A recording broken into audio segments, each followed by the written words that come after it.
আপনি যদি সমশ্রী প্রকল্পে অনলাইনে আবেদন করে থাকেন তাহলে সেই প্রকল্পের স্ট্যাটাসটি কিভাবে দেখবেন।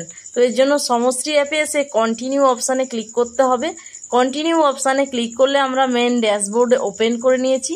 তো এখানে লগ ইন পোর্শনে একটি অপশান রয়েছে, এখানে মোবাইল নাম্বার দিতে হবে, অর্থাৎ রেজিস্টার মোবাইল নাম্বারটি এই ঘরে বসিয়ে দিতে হবে। এরপর জেনারেট ওটিপি এই অপশানে ক্লিক করতে হবে। ক্লিক করলে আমাদের রেজিস্টার মোবাইল নাম্বারে ওটিপি আসবে 4 সংখ্যা, সেটা এখানে বসিয়ে ভ্যালিডেট ওটিপিতে ক্লিক করতে হবে। তো এই অপশানটি অর্থাৎ ভ্যালিডেট ওটিপিতে ক্লিক করলে এখানে দেখুন কারেন্ট লোকেশান এখানে দেখাচ্ছে। তো এরপরে চেক স্ট্যাটাস এই যে অপশানটি রয়েছে এই চেক স্ট্যাটাসে ক্লিক করতে হবে।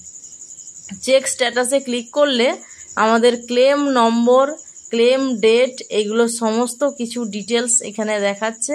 তো এরপরে ক্লেম নেম, কী জন্য আবেদন এবং স্ট্যাটাসটি দেখুন আমাদের পেন্ডিং রয়েছে।